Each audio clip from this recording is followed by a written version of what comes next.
ክርስቲያናዊ መንፈሳዊ ሰላምታችን ይድረሳችሁ። ጌታ ኢየሱስ ሁላችሁንም ይባርክ። ዛሬ በመጀመሪያው ክፍል ላይ ብሉይ ኪዳን ስለ ሥላሴ አያስተምርም በሚል ርዕስ ባለች ደቂቃ እናገራለሁ። ብሉይ ኪዳን ስለ ሥላሴ አያስተምርም። ስለዚህ ከእግዚአብሔር ቃል አንድ ክፍል እናንብና ዘዳግም 32 ላይ ከእግዚአብሔር ቃል በማንበብ እንጀምር። ዘዳግም 32 ላይ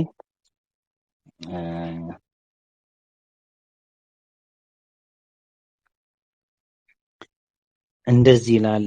እግዚአብሔር ይመስገን። 32 ቁጥር 16 በሌሎች አማልክት አስቀኑት፣ በርኩሰታቸውም አስቆጡት።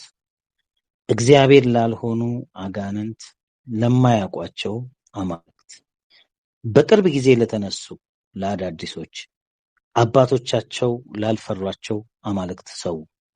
የወለደህን አምላክ ተውክ፣ ያሳደገህን እግዚአብሔር ረሳ። ወንዶችና ሴቶች ልጆቻቸው ስላስቆጡት እግዚአብሔር አይቶ ጣላቸው። እርሱም አለ፣ ፊቴን እሰውርባቸዋለሁ፣ ፍጻሜያቸው ምን እንደሆነ አያለው። ጠማማ ትውልድ፣ ያልታመኑ ልጆች ናቸው። አምላክ ባልሆነው አስቀኑኝ፣ በምናምንቴዎች አስቆጡኝ። እኔም ሕዝብ ባልሆነው አስቀናቸዋለሁ። እግዚአብሔር ይመስገን። ስለዚህ በእነዚህ ክፍሎች እንደምናየው እግዚአብሔር በጣም ካዘነበት ነገር አንዱ በቅርብ ጊዜ የተነሱ አማልክት አዲሶች፣ አባቶቻቸው ያልፈሯቸው ያላወቋቸው ወይንም እግዚአብሔር ላልሆኑ እያለ የሚገልጸው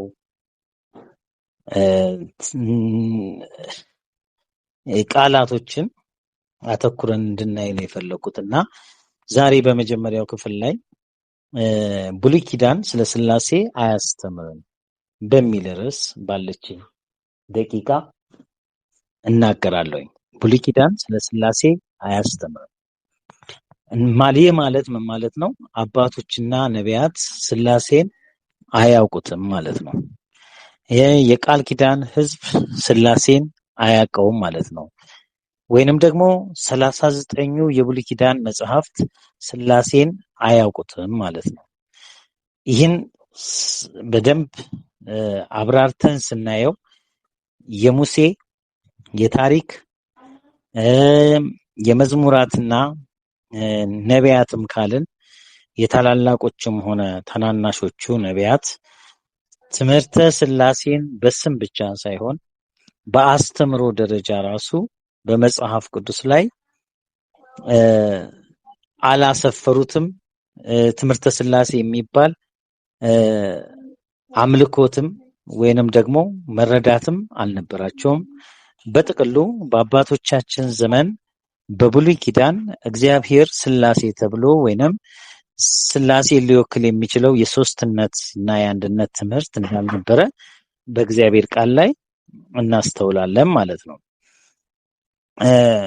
ይሄን ነገር እንግዲህ በስፋት ለመነጋገር አባቶቻችን አሁን በጥቅሱ ላይ እንዳነበብነው የማያውቋቸውን ያልፈሯቸውን አማልክት መከተል እንደሌለብን ነው እየነገረን ያለው እና የፈጠረንን አምላክ መርሳት፣ ያሳደገንን እግዚአብሔር መርሳት ተገቢ እንዳልሆነ ነው እያየን ያለ ነው።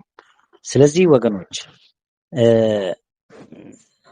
በሥላሴ ትምህርት ላይ ያደረኩት ዳሰሳና ጥናት እንደሚያሳየው በብሉይ ኪዳን አባቶች ዘንድ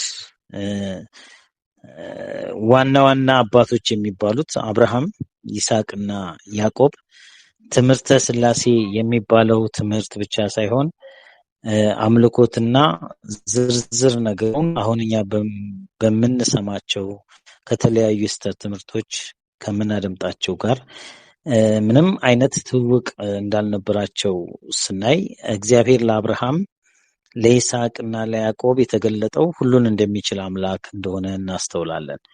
ይሄ ማለት ሁሉን የሚችል አምላክ ማለት ሌላ የማያስገባ ማለት ነው። በቃ ሌሎች ምን ለማድረግ ነው የሚገቡት? በአሕዛብ አማልክት ዘንድ ሁሉን የሚችል አምላክ አይመለክም ማለት ይችላል እንኳን ካሉ በተወሰኑ ጉዳዮችና ተግባሮች ላይ ፍቅር ከሆነ የፍቅር አምላክ፣ ጦርነት ከሆነ የጦርነት አምላክ፣ በረከት ወይንም ደግሞ ብዙ አብዛኞቹ የፈርቲሊቲ አማልክቶች ናቸውና የፍሬያማነት ተመሳሳይ ነገሮች ካሉ በተወሰነ ነገር ላይ የተወሰነ አምልኮትና አካሄድ ይችላል የሚል ነገር ነው ያለው እና አብርሃም እነዚህን አማልክት ጥለው ስለወጡ አንድ ብቻ በቂ ነው የሚል ጽኑ አቋም አላቸው። አንድ በቂ ሆኖ ሁሉን ይችላል ነው። ስለዚህ ለእስራኤል ማለትም ለያዕቆብ የተገለጠው አምላክ የአባቶቹ አምላክ ከሆነ እስራኤል ሆይ ስማ አምላካችን እግዚአብሔር አንድ እግዚአብሔር ነው የሚል ትእዛዝ ከተሰጠው የአባቶቹ አምላክ ሁሉን ይችላል ማለት አንድ ነው ማለት ነው። ስለዚህ ወገኖቼ በስላሴ ትምህርት የመጀመሪያ ዳሰሳችን ይሄን ነገር ካየን በሁለተኝነት የምናየው አዲስ ኪዳን ላይ ያሉት የአዲስ ኪዳን መጽሐፍትና የአዲስ ኪዳን ትምህርት የሚባለው በአዲስ ኪዳን ላይ ያለው አጠቃላይ አምልኮት የስላሴን ትምህርት አያውቅም የሚል ነው። ማስረጃዎችን በስፋት እየሰጠው ሄዳለሁ፣ ግን ዛሬ እንደ መግቢያ ይወሰድልኝና የአዲስ ኪዳን ላይ ስላሴ አይታወቅም ስንል አዲስ ኪዳን የክርስቶስ ትምህርት ነው። ያ ጤናማ ትምህርት የሚባለው የክርስቶስ ትምህርት ነው። ከዓለማዊ ከመጀመሪያ ከከንቱ መታለል ከፍልስፍናና ከሰው ወግ የራቀው አስተምህሮ የክርስቶስ ትምህርት ይባላል። ቆላሲያስ ምዕራፍ 2 ቁጥር 8 ላይ የምናገኘው ማለት ነው። ይሄ የክርስቶስ ትምህርት አምላክ በሰውነት መገለጡን የሚያሳይ የመለኮት ሙላት በሰውነት ተገለጠ ብሎ መለኮትን አንድ ብቸኛ የሚያደርግ ሰውነትን ደግሞ አንድ ሰው የሚያደርግ ነው። ስለዚህ መለኮት በሰውነት ተገለጠ የሚል አስተምሮ ነውና የክርስቶስ ትምህርት አዲስ ኪዳን ላይ ስላሴን አያውቅም። ቀጥሎ እንግዲህ የክርስቶስን ትምህርት ያስተማሩን ሐዋርያት ናቸው። በሐዋርያት ሥራ መጽሐፍ ላይ የምናያቸው ከአራቱ ወንጌላት በክርስቶስ ከተሰጠን ትምህርት ቀጥሎ የቤተ ክርስቲያን መመስረት ላይ የስላሴን ትምህርትና አምልኮት ፈጽሞ ምንም አይነት አሻራና ምልክት የለውም። እግዚአብሔርን ስላሴ ብሎ ያስተማረ ማንም ሰው የለም። በሶስትነት የጠቀሰ የለም። ሶስት ከሚል ጋር እግዚአብሔርን ያገናኘ የለም። እንግዲህ እነዚህ የሐዋርያት ሥራ ላይ የተመሰረቱ አብያተ ክርስቲያናት የጥንቷ ቤተ ክርስቲያን ቅዱሳን ተብለው ነው የሚታወቁትና በእነዚህ ሰዎች በ14ቱም የጳውሎስ መልእክቶች ይሁን በሌሎቹ አጠቃላይ መልእክቶች በተላለፈላቸው ጴጥሮስም ዮሐንስም ያዕቆብም ይሁዳም ባስተላለፏቸው መልእክቶች ውስጥ የስላሴ ትምህርት የለም። እንግዲህ አንድ የሚቀረን ራእየ ዮሐንስ የሚለው ነው። በራእየ ዮሐንስ ደግሞ ሊሆን ስላለ ነገር በተጻፈው ውስጥ ሊሆን የሚመጣ እግዚአብሔር ወደ ስላሴነት በሰማይ ተቀይሮ በሰማይ ሶስት አማልክት ወይንም ሶስት አካላት እንደማይታዩ ግልጽ ነው። ስለዚህ አዲስ ኪዳንና ብሉይ ኪዳን አያውቁትም። ማስረጃዎችን በሚቀጥለው ላይ ዛሬ መግቢያ ስለሆነ አቀርባለሁ።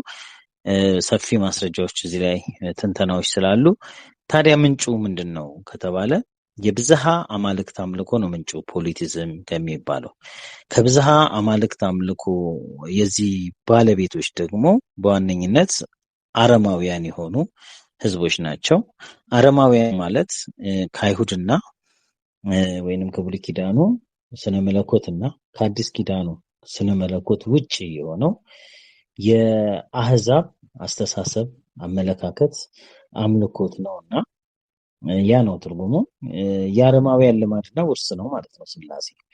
እንግዲህ አረማውያን የሚባሉ ትልልቅ ህዝቦች እንደ ባቢሎናውያን፣ ፋርሶችም ሜዶንና ፋርስ ማለት ነው፣ ግሪኮችንም ሮማውያንንም ያካተተው ሰሜን አፍሪካ ላይ ያሉትን እነ ግብፅን የመሳሰሉትን ያካተተ በተለይ ከነዓናውያን የነዚህ ልማዶች እንደነበሯቸው እንግዲህ ማስረጃዎችን በማቅረብ ስላሴ የተጨለፈው ምንጩ የብዝሃ አማልክት አምልኮት ነው።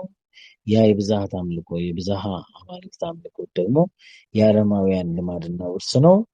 በብዙ ማስረጃዎች አረማውያን ስሉስ አካላትና አማልክትን ያመልኩ እንደነበረ ማስረጃዎችን ማቅረብ ይቻላል። ግን ከዚህም አልፎ የአረማውያን ፍልስፍና በዋነኝነት ያው የግሪኮች ፍልስፍና ነው። እዛ ላይ ስላሴን የሚያሳዩ ነገሮች አረማውያን ዘንድ ነበሩ። በሮማውያንም ደግሞ አምልኮት ውስጥ እንደነበረ ግልጽ ነው። እንግዲህ እነዚህን ከላይ የጠቀስኩላችሁን ነገሮች መሰረት አድርገን የስላሴ ትምህርት አጀማመር ከብሉይ ኪዳን እንዳልሆነ አባቶች እንደማያውቁት የቃል ኪዳኑ ሕዝብ እንደማያውቀው በ39ኙ መጽሐፍት የአምስቱ በሙሴ መጽሐፍት የሚሆን የታሪክ መጽሐፍት የምንላቸው 12 አምስቱም የመዝሙራት መጽሐፍና የነቢያት መጽሐፍ የምንላቸው የታላላቆችም ሆነ ታናናሾች ነቢያት እንደማያውቁት በአዲስ ኪዳን በክርስቶስ ትምህርት በወንጌላት እንዳልተገለጠ በሐዋርያት ሥራ መጽሐፍ ላይ የተመሰረቱት አብያተ ክርስቲያናት በሙሉ ትምህርተ ስላሴ የሚባል አስተምህሮት እንዳልነበራቸው የጥንቷ ቤተክርስቲያን ቅዱሳን በተጻፈላቸው መልእክቶች ውስጥ ትምህርተ ስላሴ እንደሌለ በራእየ ዮሐንስም ሊሆን ባለው ዓለም በሚመጣው ዓለም እንደማይኖር ተነጋግረናል። ምንጩን የብዝሃ አማልክት አምልኮ ነው ብለናል። የብዝሃ አማልክት አምልኮ በቡድን ወይንም ደግሞ በአንድነት የሚመለኩበት አይነት የተለመደው ልማድ በሶስትነት ማምለክ ነው እና ያንን አምልኮ ክርስቲያኖች ወይንም ከእውነት ቃል ላይ የወደቁ ቀርተውታል ብለን ነው። ስላሴ አስቸጋሪ ትምህርት። ዶክተር ቻርልስ ትምህርተ ስላሴን አስቸጋሪና ለብዙ ስህተት መንስኤ የሆነ ብለውታል። አስተምሮ ስላሴን በተመለከተ የነበረው ዋነኛ ችግር ብሉይ ኪዳናዊው አህዳዊ እምነት ነበረ። ቤተ ክርስቲያን ገና ከጅማሬዋ የስላሴን አስተምሮ በሚመለከት ግልጽ የሆነ ግንዛቤ አልነበራትም ይላሉ። ታሪካዊ ስነ መለኮት አመጣጡና ትንተናው በሚል ርዕስ መጽሐፍ የጻፉት ዶክተር ፓውል እንዝ ናቸው። ይህ አይነቱ አባባል በትምህርቱ ተቃዋሚዎች ቢነገር አያስገርምም ነበር። ነገር ግን ትምህርቱን ጠንቅቀን አውቀናል ከሚሉ የስላሴ አማኝ ከሆኑ ሊቃውንት እና መምህራኑ መነገሩ አነጋጋሪ ያደርገዋል። እውነት ነው። ከአራተኛው መቶ ክፍለ ዘመን በፊት የነበረችው የጥንቷ ቤተ ክርስቲያን ትምህርተ ስላሴ የሚባል ትምህርተ መለኮት አልነበራትም። የብሉይ ኪዳኑ አህዳዊ እምነት ቀጣይ ሆና የነቢያትን ትንቢት ፍጻሜ የሆነውን የአንዱን ብቸኛ እግዚአብሔር በስጋ መገለጥ የተቀበለች ነበረች። ይሁንና እንዲህ አስቸጋሪ ነው በሚሉት ትምህርት ብዙዎች እያመኑ ይቀጥላሉ። ይህን ለመረዳት ሆነ ለማስተማር አስቸጋሪ የሆነውን ትምህርት ሰዎች የሚያምኑባቸው የተሳሳቱ ምክንያቶች ምንድን ናቸው? ከዚህ ቀጥሎ እናያለን። በስላሴ ለማመን አንደኛው የተሳሳተ ምክንያት ስመጠር የሆኑ የታወቁ ሊቃውንት እና ጳጳሳት ናቸው። በእነዚህ ሊቃውንቶችና ጳጳሳት የተዘጋጀ አሸናፊ የሆነ ሙግት ለእምነት መግለጫነት በቅቷል። የኒቅያ ጉባኤ ውጤት የሆነው ትምህርተ ስላሴና የእምነት መግለጫው በዚህ ውሳኔው በመጽሐፍ ቅዱስ አስቀድሞ የተሰበከውን የሐዋርያቱን ትምህርት በይፋ መለየቱን አሳወቀ። ሁለተኛው በሥላሴ ለማመን የተሳሳተ ምክንያት በማንነታቸው ወይንም በእግዚአብሔር ለመመረጣቸው ማረጋገጫ በሌላቸው ተጽዕኖ ፈጣሪዎች የተቀመረ ትምህርት መሆኑ ነው። እግዚአብሔር የላከው እውነተኛ መልእክተኛ የጥንቱን የእምነት መሰረት አይቃወምም። አዲስና በቀደሙት ዘንድ የማይታወቅ የእምነት እንቅስቃሴ አይመሰርትም። ብዙዎች በማያውቋቸው ወይንም በድፍኑ ሊቃውንት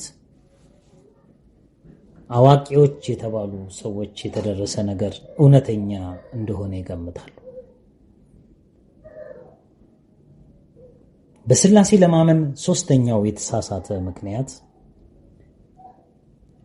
በታላላቅ ሃይማኖቶችና ቤተ እምነቶች ዘንድ ሥላሴ በአሁኑ ዘመን ቅቡል መሆኑ ነው። ይህ ትምህርተ ሥላሴ ጥንታዊ ክህደትና አመፃ እንደሆነና ጥልቅ መሰረትም እንዳለው እጅግ ብዙ ሕዝብም የሚጓዝበት ወደ ጥፋት የሚወስድ ሰፊ መንገድ እንደሆነ ይታወቃል። ይህን አጀብ እና ድጋፍ በታላላቅ ቤተ እምነቶች ጭምር በታላላቅ በዓላትና ዝግጅቶች ጭምር የደመቀ መሆኑ አንዳንዶች እውነት እንደሚያደርገው ያስባሉ። እንደውም እግዚአብሔር እውነትን ከያዙ ጥቂቶች ጋር እንደሚቆም ባለማወቅ ከብዙ ሐሰተኞች ጋር በአጀብ የመሰለፍ ሁኔታ ይታያል። አራተኛው በሥላሴ የማመን ምክንያት በሰው ስርዓትና ወግ ውስጥ ስፍራ የያዘ የአምልኮ ልማድ እና ስርዓት መሆኑ ነው። ብዙዎች ወጋቸውን ለመጠበቅ የእግዚአብሔርን ቃል መሻር ይመርጣሉ። በቅዱስ ቃሉም ላይ በዚህ አይነት መንገድ የሚሄዱ ተተችተዋል። እንዲህ ተብሎ እንደተጻፈ ይህ ሕዝብ በከንፈሩ ያከብረኛል፣ ልቡ ግን ከኔ በጣም የራቀ ነው። የሰው ስርዓት የሆነ ትምህርት እያስተማሩ በከንቱ ያመልኩኛል ተብሎ እንደተጻፈ በእውነት ትንቢት ተናገረ። የእግዚአብሔርን ትእዛዝ ትታችሁ ይላል። የእግዚአብሔር ትእዛዝ ፊተኛው ቀዳሚው እስራኤል ሆይ ስማ፣ አምላካችን እግዚአብሔር አንድ እግዚአብሔር ነው የሚል ጽኑ መሰረት ነው። ይህንን ትእዛዝ ሰዎች ትተው ቁጥር 9 ላይ እንደሚናገረው በማርቆስ ወንጌል ምዕራፍ 7 ወጋችሁን ትጠብቁ ዘንድ የእግዚአብሔርን ትእዛዝ እጅግ ንቃችኋል። ወይንም ቁጥር 13 ላይ ባስተላለፋችሁት ወግ የእግዚአብሔርን ቃል ትሽራላችሁ። እንደዚሁም ይህን የሚመስል ብዙ ነገር ታደርጋላችሁ እንደተባለ ለወጋቸውና ለስርዓታቸው እጅግ የሚጠነቀቁ የእግዚአብሔርን ትእዛዝ የሚንቁ የሥላሴ እምነት ተከታዮች ሆነዋል። አምስተኛው በሥላሴ ለማመን የተሳሳተ ምክንያት የሥላሴ ትምህርት ጽንሰ ሐሳብና ቀመርን ያረቀቁት ሊቃውንቶች መንፈስ የሌላቸው ወይንም በመንፈስ ቅዱስ የማያምኑ ስጋውያን፣ አንዳንዶቹ ፖለቲከኞች፣ ሌሎቹ ደግሞ የፍልስፍና መምህራንና የአረማዊ ልማድ ያለቀቃቸው ወይንም ደግሞ አረማዊ ዕውቀታቸውን ይዘው በክርስትና ስም የመደባለቅ ስራ የሰሩ የዘመኑ ተጽዕኖ ፈጣሪዎች መሆናቸው እንደሆነ ይታወቃል። ይህንንም ራሳቸው ሥላሴያውያኑ በብዙ አስረጂ ጽሑፎቻቸው ማረጋገጫ ይሰጣሉ። በመንፈስ አለመመራት፣ በመንፈስ አለማመን፣ የእግዚአብሔር ቃል በመንፈስ የመጣ እንደሆነ በመንፈስም የምንረዳው እንደሆነ የተጻፈውን እውነት አለመረዳት ያመጣው የተሳሳተ ምክንያት ነው። ስድስተኛው በሥላሴ የማመን የተሳሳተ ምክንያት በቅዱሱ መጽሐፍ የማይታወቁ ነገር ግን እንደ ሕግ ሰጪ የተቆጠሩ ባለስልጣናት የደነገጉት የእምነት ድንጋጌ ስለሆነ ብቻ በመጽሐፍ ቅዱሳችን ትልልቅ መልእክቶችን ይዘው የመጡ ሰማይ የመሰከረላቸው መጽሐፍ የሚያውቃቸው ታላላቅ ሰዎች ተጠቅሰዋል። በሥላሴ ትምህርት ላይ ግን ትምህርቱን በማስፋፋት በመቀመርም ሆነ መግለጫዎቹንና የትምህርቱን ዝርዝሮች በማዘጋጀት የሚታወቁት አሕዛብ በቅዱስ መጽሐፉ የማይታወቁ ወይንም በመጽሐፍ ቅዱስ ዘመን ያልነበሩ ናቸው።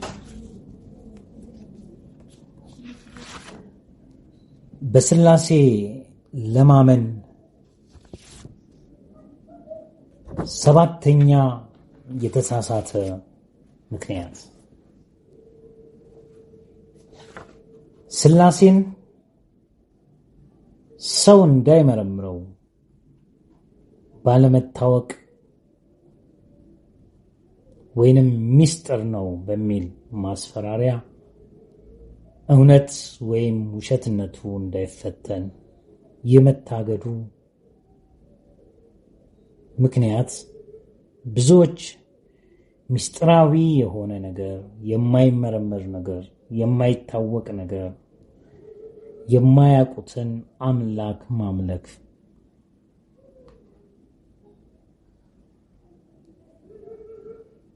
የእውነተኝነት ማስረጃ አድርገው ስለሚቆጥሩት የማያውቁትን ነገር የማመን ዝንባሌ እንደሆነ ይታወቃል። ስምንተኛው በሥላሴ የማመን የተሳሳተ ምክንያት የቢሆንልኝ ተስፋ ነው። ብዝሃ አማልክትንና የብዝሃ መለኮታዊ አካላትን መድብል እየቆጠረ በማምለክ የሚረካው የአሕዛብ ልማድ የመጽሐፍ ቅዱሱ ፈጣሪ እንዲሁ ብዙ ቢሆንልኝ ብሎ ይመኛል። ከዚህም የተነሳ ለፍላጎቶቹ ሁሉ አማልክትን የሚያበዛው አማልክትን በሥራ መደብ ወይንም ደግሞ በችሎታቸው የሚመድበው የአሕዛብ አስተሳሰብ ወደ መጽሐፍ ቅዱሱ እውነት ለመቅረብ ሲመጣ ይህንን ልማዱን ይዞ ስለመጣ የመጽሐፍ ቅዱስንም እግዚአብሔር ብዙ እንዲሆንለት ይመኛል። በሥላሴ የማመን ዘጠነኛው የተሳሳተ ምክንያት በቅዱስ ቃሉ ላይ የተጻፈውን የእውነት ቃል ብርሃን ከማድነቅ ይልቅ ማስረጃን የሚያጣጥለው ነገር ግን ጉልህ እና ደማቅ ሆነው የተጻፉ የሕይወት ቃል መልእክቶችን በመርገጥ እና በማለፍ ከተጻፈው በማለፍ ታዲያ ለምን እንዲህና እንዲህ ተባለ የሚል እርግጠኝነት የሌለበትን መላምት ይዞ መሰረታዊ ትምህርትን የሚያጠናው ወይንም የሚቀርጸው አስተሳሰብ ነው። በሥላሴ ለማመን 10ኛው የተሳሳተ ምክንያት ሁሉን ፈትኖ መልካሙን በመያዝ ፋንታ እግዚአብሔርን በማወቅ ትምህርት ሥላሴያውያኑ እውነት ነው የሚሉትን ጽንሰ ሐሳባቸውን በራሳቸው መንገድ ብቻ በማየት ሌሎች መሰረታዊ ትምህርትን የሚያስጨብጡ አስረጅ የመጽሐፍ ቅዱስ ክፍሎችን የመደበቅ ሙከራ ነው። ስለሆነም የሥላሴ እምነት ሊቃውንትና መምህራኖች የመጽሐፍ ቅዱስን መሰረታዊ ትምህርት በመደበቅ ለሕይወት የተሰጡ አዕማድ የሆኑ የመጽሐፍ ቅዱስ ክፍሎችን በማደብዘዝ በራሳቸው መንገድ ያዘጋጁትን ትምህርታቸውን የሚያስፋፉበት ስልት ነው። 11ኛው በሥላሴ የማመን የተሳሳተ ምክንያት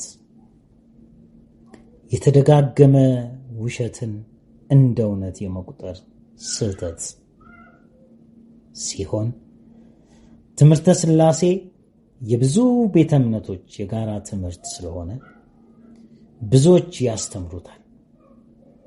ይህም በሰዎች ደካማ አእምሮ ተደጋግሞ በተለያዩ የክርስትና ሴክቶች ስለተዘራ እውነት መስሎ እንዲታይ ምክንያት ሆኗል። ብዙዎች ውሸትን እንኳን በመደጋገሙ ወደ እውነት የማሳደግ ልማድ አላቸው። በሥላሴ ለማመን 12ኛው የተሳሳተ ምክንያት በመጽሐፍ ቅዱሳችን ውስጥ እንደሚታወቀው ለማስተዋል የሚያስቸግሩ የመጽሐፍ ቅዱስ ክፍሎች አሉ ወይንም ምንባባት አሉ። ሐዋርያው ጴጥሮስ እነዚህን ለማስተዋል የሚያስቸግሩ የመጽሐፍ ቅዱስ ንባባት ሊጠቀሙባቸው የሚችሉ ሰዎች እንዳሉ በሁለተኛው መልእክቱ አስፍሮልናል። እንዲህ በማለት በእነዚያም ዘንድ ለማስተዋል የሚያስቸግር ነገር አለ። ያልተማሩትና የማይጸኑት ሰዎች ሌሎችን መጽሐፍት እንደሚያጣምሙ እነዚህን ደግሞ ለገዛ ጥፋታቸው ያጣምማሉ። ለማስተዋል የሚያስቸግሩ የመጽሐፍ ቅዱስ ክፍሎችን ትርጉም በማዛባትና በማጣመም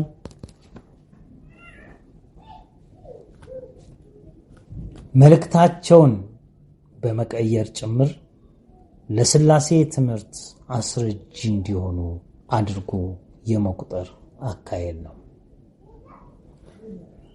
13ኛው በሥላሴ ለማመን የተሳሳተው ምክንያት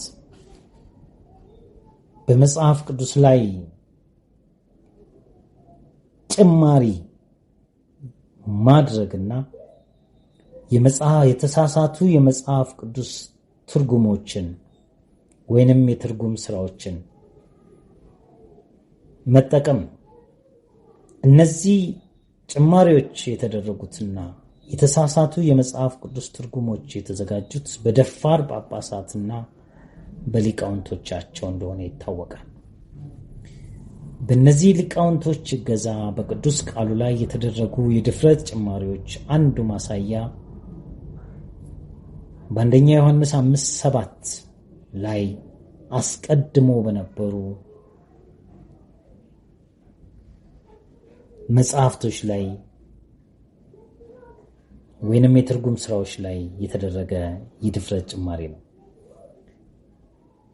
በሰማይ የሚመሰክሩ 3 ናቸው የሚል ጭማሪ መደረጉን፣ ይህም በጳጳሳቱ ግፊትና በሊቃውንቶቻቸው ድፍረት በእግዚአብሔር ቃል ላይ የተደረገ ጥቃት እንደሆነ ሥላሴያውያኑ ራሳቸው አምነዋል። 14ኛው በሥላሴ ለማመን የተሳሳተ ምክንያት የአዲስ አስተሳሰብና የሙራዊ አስተሳሰብ አካሄድ ሲሆን የዚህ ውጤቱ አሁን ያለውን የሥላሴን ጽንሰ ሐሳብ ወደ ክርስትናው ትምህርት ለማስረግ ጥርጊያ መንገድን የከፈተ፣ በጥንታዊ የአባቶች የነቢያትና የአዲስ ኪዳን ሐዋርያት ትምህርት አለመታመን ወይንም ደግሞ ብቃታቸውን፣ ጥሪያቸውንና መመረጣቸውን በሚያንኳስስ ሁኔታ ትምህርታቸውን በማጣጣል እና በማቃለል የሚታወቀው በተለምዶ የግሪክ አባቶችና ጳጳሳት በሆኑት የተቀረጸው አዲስ አስተሳሰብ ይዟቸው የመጡት ሃይማኖት የወለዳቸው ቃላትና ትርጉሞች ጭምር የሚያካትት ምሁራዊ አስተሳሰብ ነው። በሥላሴ ለማመን 15ኛው የተሳሳተ ምክንያት ስህተትን በስህተት ለማረምና ለማቅናት የሚተጋው የሥላሴ አቃቤ እምነት የሚፈጽመው ድፍረት ሲሆን ቅዱስ ቃሉ በአንደኛ ቆሮንቶስ ምዕራፍ 8 ቁጥር 4 ላይ ከአንዱ በቀር ማንም አምላክ እንደሌለ እናውቃለን ይላል። ይህ ቃል ሕይወት የሚገኝበት ትምህርት ምሰሶ ነው። ይህንን ምሰሶ የሚገፋው የተቃርኖው አስተሳሰብ ታላቁን ክህደቱን የሚያርመው 3 ማንነት አለ በሚል የብዝሃ አማልክትና ማንነት ወይንም ፖሊቲዝም ትምህርት ነው። በሥላሴ ለማመን 16ኛው የተሳሳተው ምክንያት የፍልስፍና ምርኮኞች ሥላሴያውያን ሆነው መገለጣቸው ነው። ሐዋርያው ጳውሎስ የቆላስያስ ምዕመናንን የክርስቶስን ትምህርት የሚጋፋው በግሪክ ፍልስፍና ማንም እንዳይማረክ አስጠንቅቆ ነበር። እርሱ ከሄደ በኋላ የመጽሐፍ ቅዱስን ስነ መለኮት በፍልስፍና ቀመር ወደ ሥላሴያዊነት መቀየር ጀመሩ። በዚህም አመፃ በዚሁ የቆላስያስ መጽሐፍ ምዕራፍ 2 ቁጥር 8 ላይ እንደተጻፈው እስከ 9 በሚቀጥለው ክፍል እንደተገለጠው የመለኮት ሙላት ሁሉ በሰውነት ተገልጦ ይኖራልና የሚለው እውነት በአደባባይ ወደቀ። በሥላሴ ለማመን 17ኛው ምክንያት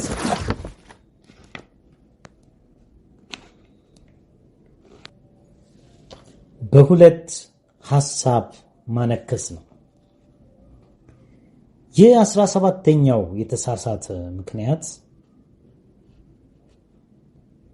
እግዚአብሔር አንድ ነው የሚለው ከመጽሐፍ ቅዱስ መሰረቱን የሚያደርገው ሞኖቲዝም ወይንም የአንድ ብቸኛ እግዚአብሔር አምልኮ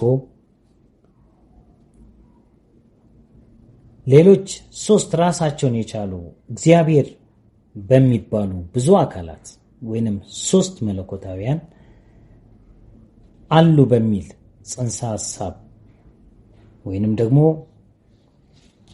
ከአረማውያን በተዋሰው የአማልክት መድብል ፖሊቲዝም በመቅዳት በሁለት ሐሳብ የሚያነክስ አምልኮን መፍጠሩ ነው። በዚህ ምክንያት ነቢዩ እስከ መቼ ድረስ በሁለት ሐሳብ ታነክሳላችሁ ብሎ በአንደኛ ነገሥት 18:21 ላይ ይጠቅሳል። ሞኖቲዝምን እንከተላለን እንደ መጽሐፍ ቅዱስ የሚለውን አስተሳሰብ ይዞ ፖሊቲዝምን የማይጥል ብዝሃ አማልክትን የማይጥል አስተሳሰብ መሆኑ ግልጽ ነው። ይህ ነው እንግዲህ በሁለት ሐሳብ ማነከስ የተባለው። በሥላሴ ለማመን 18ኛው ምክንያት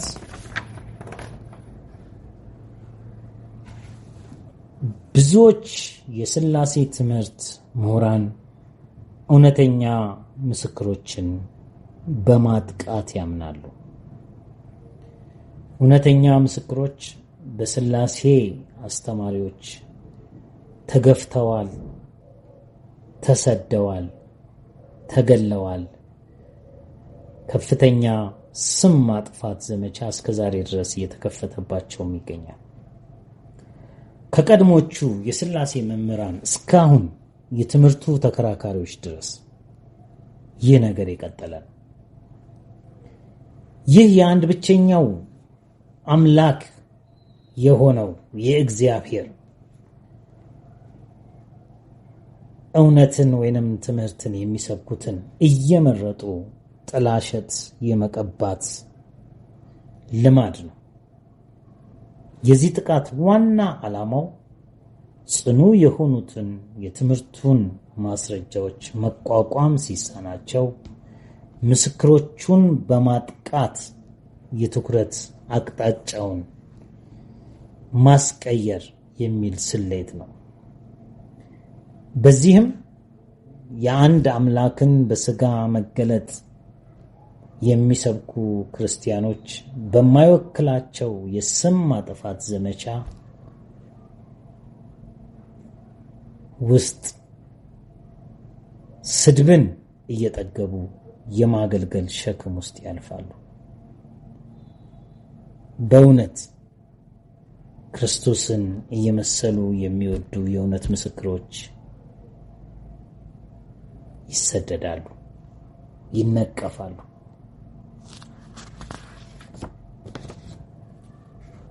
በሥላሴ ለማመን 19ኛው የተሳሳተ ምክንያት ተቃርኖ ነው።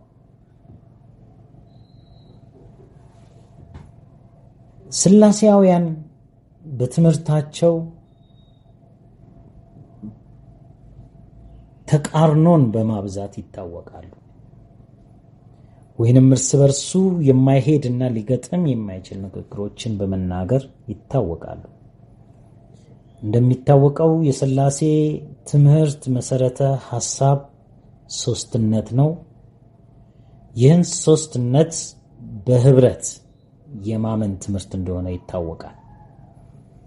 የመጽሐፍ ቅዱሱ እውነት ደግሞ አንድ ብቻውን ያለ እግዚአብሔር፣ አንድ ማንነት ያለው እግዚአብሔር አለ የሚል መሰረት ነው። በዚህም መሰረት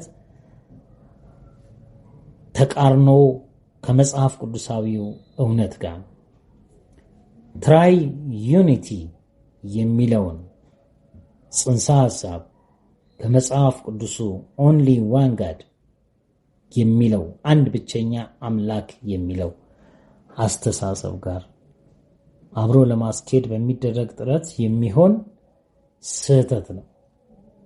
የሶስት በህብረት የሥላሴ የብዙሃን ወይንም የሁሉም አንድነት ወይንም ዩኒቲ የሚያስተምረው ብዝሃ መለኮታዊ አካላትን የሚያመልክ የፖሊቲዝም ክፍል ሲሆን የመለኮታውያንን ብዛት ብቻ እንጂ በቁጥር አንድ የሚባል ፈጣሪን አያስተምርም።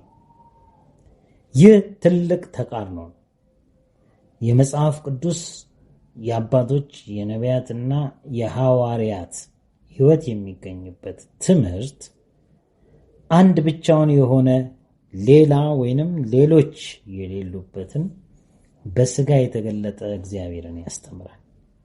ይህም ታላቁ ትእዛዝና ታላቁ የሃይማኖት ምስጢር እንደሆነ ይታወቃል። ዘዳግም 6:4 እና አንደኛ ጢሞቴዎስ ምዕራፍ 3 ከ1 እስከ 6 ባለው ክፍል ላይ የሚታይ እውነት ነው። እና ተቃርኖ ምንድን ነው ከተባለ ተቃርኖ ስሉስ ቅዱስ የሚለው አስተምሮ ውስጥ አንድ የሚል ምንም አይነት ትምህርት የለም።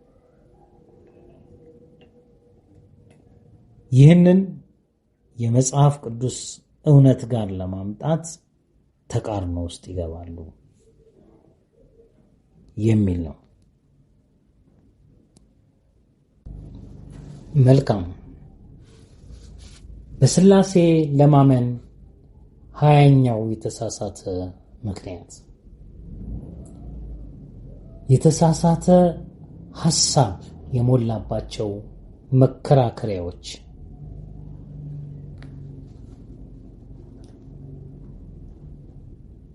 የአንድ አስተምሮ ቅንነትና እርግጠኝነት መለኪያ ናቸው ከሚባሉ መስፈሪያዎች አንዱ አመክንዮ ወይንም ማስረጃን ማቅረብ ነው።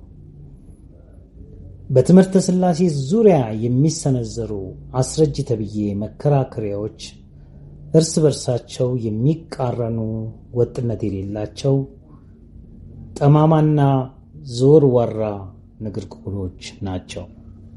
በአንጻሩ መጽሐፍ ቅዱስ የአፌ ቃላት ጠማማና ዘወርዋራ አይደሉም ይላል። በዚህም ምክንያት እጅግ ከፍ ያለው የአምልኮት ምስጢርን የማይመጥኑ ያልተፈተኑ የባይሆን ኖሮ መላምት የያዙ ማስረጃዎች ናቸው። ይህም ትምህርቱን መሰረታዊ ከሆነው የሙግት የማደራጀት መርህ ያፈነገጠ የማሳሳቻ የሥጋና ደም ጥበብ ብቻ ለመሆኑ ማሳያ ነው። በነገራችን ላይ አመክንዮአዊ የሆኑ ማስረጃዎች ሁለት ዓላማ አላቸው። አንደኛው ምላሽ መስጠት ሲሆን፣ ሌላኛው ደግሞ መሽሎኪያ ፈልጎ በቃላት ተጫውቶ የሚወጣው አካሄድ ነው። ይህም ትምህርቱን መሰረታዊ ከሆነው የሙግት ማደራጀት መርህ ያፈነገጠ የማሳሳቻ የሥጋና የደም ጥበብ ብቻ መሆኑን ማሳያ ነው ያልነው ሥላሴያውያኑ የማሳሳቻውን መንገድ ስለሚመርጡ። አንዳንዶች ምንም ካለ ማለት ይላሉ። ምንም ካለ ማለት በሚሻል ደረጃ ለማምለጥ የሚሰነዝሩት ንግግር ሲሆን፣ በአብዛኛው ሙግትን ለመርታት የመሰላቸውን በድንገት የሚናገሩት እንደሆነ ይታወቃል። ሌሎቹ ደግሞ ሆነ ተብሎ ለማሳሳት ወይንም ሚስሊድ ለማድረግ የሚሟገቱ ናቸው። እነዚህን የተሳሳቱ ሐሳቦች ሥላሴ ሕይወት የሚገኝበት ትምህርት ላለመሆኑ ማሳያ ይሆናል።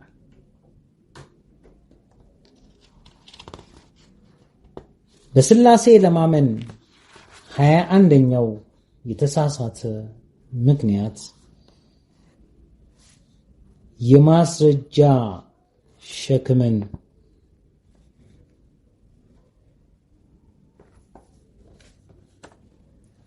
በማየት የምንገልጸው ነው።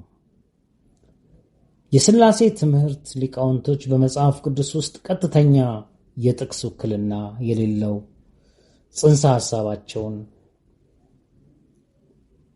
እርግጠኝነቱ እንዲህ ተብሎ ተጽፏል በሚል እውነት ሊያስረዱት ስለማይችሉ የማስረጃ ሸክምን ወይንም በርደን ኦፍ ፕሩፍ በእምነት ወይንም በእውነት ምስክሮች ላይ ጭነው አስተላልፈው በብልጣብልጥነት ለማምለጥ ይሞክራሉ። ሥላሴ በመጽሐፍ ቅዱስ ላይ ባይኖርም የትምህርቱን ትክክለኝነት ማረጋገጫ መስጠት አይጠበቅብኝም ወይንም ሐሰተኛ አስተማሪነቴን አንተ በማስረጃ አሳየኝ በሚል የቃላት ጨዋታ ትዕግስታችንን ይፈታተኑታል፣ ጊዜያችንን ይፈጁታል፣ መንፈሳችንን ያበሳጩታል። በዚህም ብልጣብልጥነት አሸናፊ መስለው ለመታየት በመሞከራቸው አንዳንዶች በተሳሳተ ምክንያት ሥላሴን ያምናሉ። መልእክታችን እባክህ አንተ ሰው፣ አንተና መሰሎች ለፈጠራችሁት ሃይማኖት የወለደው ቃልና ትምህርት ማስረጃን የመፈለግ ግዴታን ተወጣ። እኔ የእውነት ምስክር ነኝ። እኔ ሥላሴን የማልቀበልበትን ምክንያትና ትምህርት ወይንም ትምህርትህን ውድቅ የማደርግበትን የማስረጃ ዝርዝር አንተ በምትፈልገው መጠን አለመስጠቴና አለመናገሬ አንተን እውነተኛ አያደርግም። እባክህን ማስረጃህን አቅርብ የሚል ይሆናል። በሥላሴ ለማመን 22ኛው የተሳሳተ ምክንያት መደናገርና ማደናገር የሚል አካሄድን የሚከተሉት የሥላሴ አካላት እያንዳንዳቸው መለኮታዊ ናቸው የሚል ግልጽ የሆኑ የሦስት አካላትን ሙሉ መለኮታዊነት የሚያውጀውን ትምህርት ለመቀልበስ እንደገና እየተደናገሩ የሚያደናግሩበት አካሄድ። እግዚአብሔር ማለት በሦስት መለኮታውያን ባልሆኑ አካላት የተቀናበረ ነው ማለት አይፈልጉም።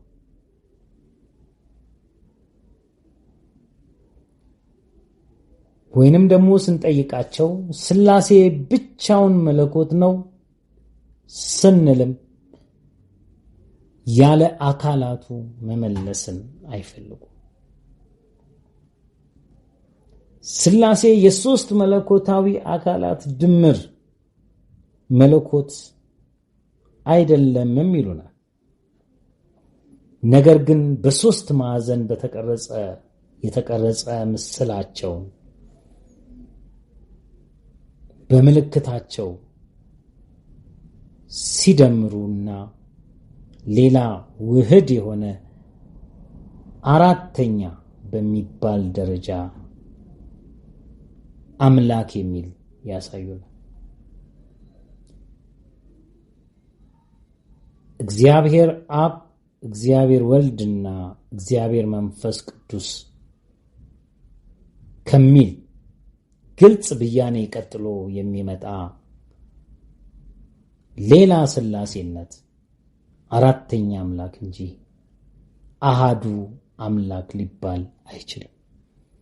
ምክንያቱም ደምረን አሃዱ አንልም ይላሉና። እያንዳንዱ መለኮታዊ አካል በራሱ ሙሉ እግዚአብሔር ከተባለ አንድ አምላክ የሚለው በአካላቱ ላይ ሌላ ተጨማሪ ሊሆን ግድ ይላል። ወይም እንደ ሥላሴያውያኑ መለኮታዊ ለመባል ሁለት አማራጭ አለ ማለት ነው። መለኮታዊ አካልና እንደገና ደግሞ ሌላ መለኮት ብቻ መሆን። ስለሆነም ሶስቱ አካላት ላይ ሌላ መለኮታዊነት ወይንም ስላሴነት ከተጨመረ ውጤቱ ኮንፊውዥን ብቻ ነው። ይሄ ርዕስ እና ምክንያት ካልገባችሁ ርዕሱ መደናገርና ማደናገር መሆኑን እንዳዘነጉ። በስላሴ ለማመን 23ኛው ምክንያት ከሁሉ በላይ የሆነ አንድ አምላክ የለም የሚል ያልተጻፈ ክህደት ነው። የስላሴ እምነት ሊቆጠሩ የሚችሉትን እየቆጠረ ሁሉም ወይንም ብዙ የማለት ድፍረትን አሳይቶናል። ብዙ አምላክ ሊል ይችላል፣ ከፈለገም ብዙ አማልክት ይላል። ብዙ አምላክም ይሁን አማልክት የሚሆኑበትን የስላሴና የስላሴዎች ስላሴ 3 በአንድ ሲሆን ስላሴዎች ማለት ደግሞ 3 በ3 የሆኑ መለኮታውያን ናቸው። የስላሴና የስላሴዎች ቀመር እኩያ ወይንም አቻ መሆንን ግድ አርጎ ያስቀምጣል። ስለዚህ ከብዙሃኑ መለኮታውያን አካላት ተነጥሎ ወይንም ደግሞ ለስላሴ እምነት ተከታዮች ከሁለቱም ይሁን ለስላሴዎች እምነት ተከታዮች ደግሞ ከሁሉም በላይ ሆኖ አምላክ መባል አይቻልም ይላል። ስለዚህ የስላሴ አባላት መካከል መቀዳደምና መበላለጥ አይቻልም የሚል ትልቅ ደንብ በመለኮታውያን አካላት መካከል አለ ይላል። ስራቸውን ተከፋፍለው ቢሰሩም እንኳ ባለመቻል ሳይሆን በመፈቃቀድ እየተመካከሩ እንደሆነ ይናገራል። በዚህ ትምህርት በድፍረት ከሁሉ በላይ የሚሆን አንድ አምላክ በቁጥር ማለት ነው የሁሉም አባት ተክዷል። መጽሐፍ ቅዱስ በኤፌሶን ምዕራፍ 4 ቁጥር 6 ከሁሉ በላይ የሚሆን በሁሉ የሚሰራ በሁሉ የሚኖር አንድ አምላክ የሁሉም አባት አለ ይላል። በስላሴ ለማመን 24ኛው የተሳሳተ ምክንያት ክፋትን እያጎዳኙ እያያያዙ መቃወም ነው። ከክፋት የማጎዳኘትና ከክፋት የማያያዝ ተቃውሟቸው ጠንካራ ነው። በዚህም ብዙዎች ይደነግጡና ስላሴ አማኞች ይሆናሉ። እውነትን በወንበዴዎች መካከል መስቀልን ከሌሎች የክህደት ካህናት ተምረዋል። የእውነት ቃልን እጅግ ከሚጠላና ታዋቂ ከሆነ ክህደት ጋር እያያያዙና እያጎዳኙ ማጣጣል የመጽሐፍ ቅዱሳዊ መሰረታዊ ትምህርት ስመጥር ከሆኑ የክህደት አስተማሪዎችና ትምህርታቸው ጋር እያጎዳኙ መቃወም አንዱ የስላሴን ትምህርት የማስፋፊያ አማራጭ መንገድ አድርገው ይጠቀሙበታል። አንድ አምላክ ብቻ ማለትን ከይሁዲነት ከይሖዋ ምስክሮች እንዲሁም እግዚአብሔር በሥጋ ተገለጠ ማለትን ከሌሎች ሐሰተኛ ብለው ከሚቆጥሯቸው ጋር አቀላቅሎ በመንቀፍ የሚታወቁት ሊቃውንቶቻቸው በዚህ አሳሳች ብልጣብልጥነትን ቅቡልነት ለማግኘትና የሕይወትን ቃል ዋጋ ለማሳጣት ጠላት ለሐሰት እንደ ቀስት የገተረውን ምላሳቸውን ይጠቀሙበታል። በቅዱስ ቃሉ ከአመፀኞች ጋር ተቆጠረ ተብሎ እንደተጻፈ ከክፉ አድራጊዎች መሃል እውነትን በመስቀል ክህደታቸውንና ጨለማቸውን ያደምቁታል።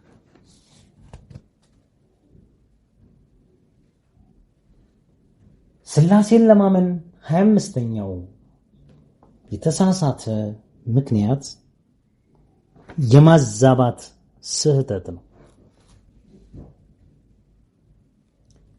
በውይይት ወይንም በሙግት የሙግትን ማስረጃ በምንጠይቅበት ወቅት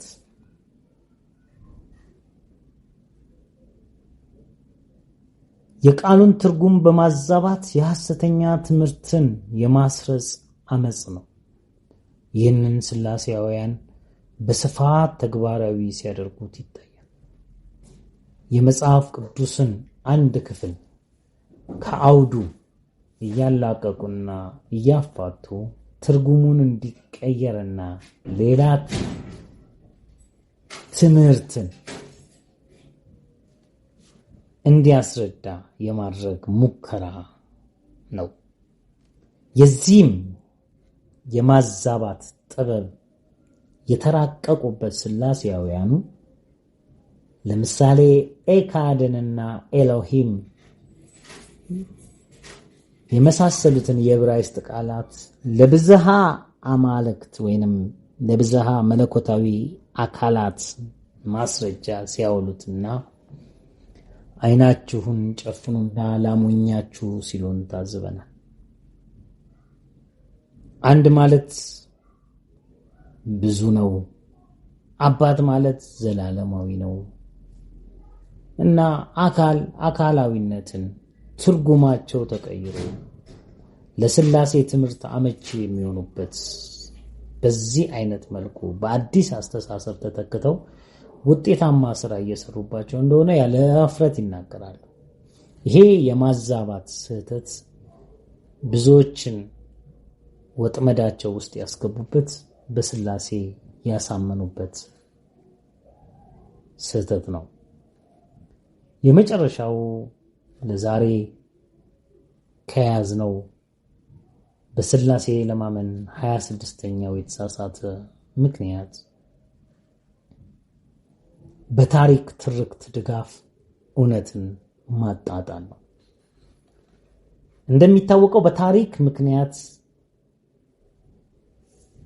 ብዙ ውዝግቦች አሉ። ከዚህም የተነሳ ሥላሴያውያኑ በታሪክ ምክንያት የማይቀርና የማይጠረጠር ሥላሴ ነው ወይንስ በቃሉ ምክንያት የማይለወጥ ያለ ጥርጥር ታላቅ የሆነ እግዚአብሔርን የመምሰል ምስጢር በሚሉ ትልልቅ ርዕሶች ተወጥረው ይታያሉ። አንተስ የትኛውን ታከብራለህ? በታሪክ ምክንያት የማይቀርና የማይጠረጠር የሆነውን ሥላሴን ወይንስ በቃሉ በቅዱስ ቃሉ በመጽሐፍ ቅዱስ ምክንያት የማይለወጥና ያለ ጥርጥር ታላቅ የሆነውን የእግዚአብሔርን በሥጋ የመገለጥ ታላቅ ምስጢር የትኛውን ታከብራለህ? ታሪክ በአሸናፊዎች ወገንና አድናቂዎቻቸው እንዲሁም እነሱን የሚያወድሱ የሚጽፉት ሊሆን እንደሚችል ይታወቃል። የታሪክ ትርክት አዳኞችን እንጂ አንበሶችን ሳያወድስ ሊያልፍ የሚችል እንደሆነም ይታወቃል። ስለዚህም የቃሉን እውነት የሚያልፍ ትርክት እንደ ማስረጃ ለሥላሴ መጠቀሱ በሙግቱ ላይ መሰረታዊ ለውጥን አያመጣም። የሥላሴን ጽንሰ ሐሳብ ትክክለኛ ነው ብለው የሚሟገቱ ከሚያነሷቸው ሐሳቦች መካከል በቀደሙት ዘመናት ማለትም በ3ኛው መቶ ክፍለ ዘመን ከ325 ዓመተ ምህረት አካባቢ ጀምሮ ትምህርቱን እንዴት ይብላላ እንደነበረ በመጥቀስ የታሪክን እማኝነት በመጥራት ይሞግታሉ። ይህም መከራከሪያ እንደ እነዚህ የሦስተኛው መቶ ክፍለ ዘመን ምሁራን መናገራችን፣ ማሰባችን፣ ማመናችን የነሱን ትምህርት መጠበቃችን እውነተኛ ያደርገናል የሚል ይመስላል። የቀድሞነት መረዳትን እንደያዙ ይቆጥራሉ። እኛ የቀደምቶችን ምሳሌና ፍለጋ መከተላችን እነርሱ ያስተላለፉትን ወግ መምህራኖቻችን እየሄዱበት መሆኑ እንደገናም ደግሞ ትምህርታችን እጅግ የተስፋፋ ስለሆነ ትክክል መሆን አለበት ብለው የሚከራከር ታሪክን ለማኝነት የሚጠራ አስተሳሰብ ነው። ነገር ግን አስቀድሞ በሐዋርያቱ የተሰበከው የእውነት ወንጌል፣ የተስፋፋው የእውነት ወንጌል የአንድ አምላክ በሥጋ የመገለጥ ሚስጥር በእውነተኛ መለኮታዊ ምድሪት በተጻፈው የሐዋርያት ሥራ በሚል የመጽሐፍ ቅዱስ ታሪክ ውስጥ ሰፍሮ ይገኛል። አመሰግናለሁ።